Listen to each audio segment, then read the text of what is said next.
નમસ્કાર વિદ્યાર્થી મિત્રો, જીકે શોર્ટ્સ બાય જાંબુચા સરની અંદર વિદ્યાર્થી મિત્રો આજે આપણે વાત કરી રહ્યા છીએ ગુજરાતી ભાષા સાહિત્યની.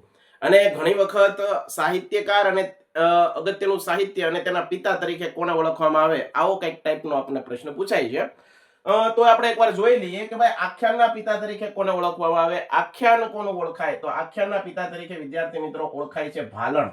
આ ભાલણને આખ્યાનના પિતા તરીકે ઓળખવામાં આવે છે. ગરબાના પિતા તરીકે તો કે ભાઈ વલ્લભ મેવાડો. આ વલ્લભ મેવાડો છે એને ગરબાના પિતા તરીકે ઓળખવામાં આવે છે વિદ્યાર્થી મિત્રો. ગરબીના પિતા તરીકે તો કે ભાઈ ભક્ત કવિ દયારામ, અને દયારામ છે એની ગરબીઓ વખણાય છે વિદ્યાર્થી મિત્રો. નાટ્ય કલાના પિતા તરીકે કોને ઓળખવામાં આવે તો કે ભાઈ નાટ્ય કલાના પિતા તરીકે ભરત મુનિ વિદ્યાર્થી મિત્રો. અને આ ભરત મુનિએ પ્રથમ નાટક લખ્યું હતું દેવાસુર સંગ્રામ. બરોબર, દેવાસુર સંગ્રામ. બરોબર, એ નાટક લખ્યું હતું, તમારી ધોરણ 10 ની ટેક્સ્ટ બુકમાં છે. ભવાઈના પિતા તરીકે કોને ઓળખવામાં આવે તો કે ભાઈ અસાયટ ઠાકર. આ અસાયટ ઠાકરને ભવાઈના પિતા તરીકે ઓળખવામાં આવે છે. શોર્ટ્સ કેવો લાગ્યો જરૂરથી કોમેન્ટ કરજો. જય હિન્દ.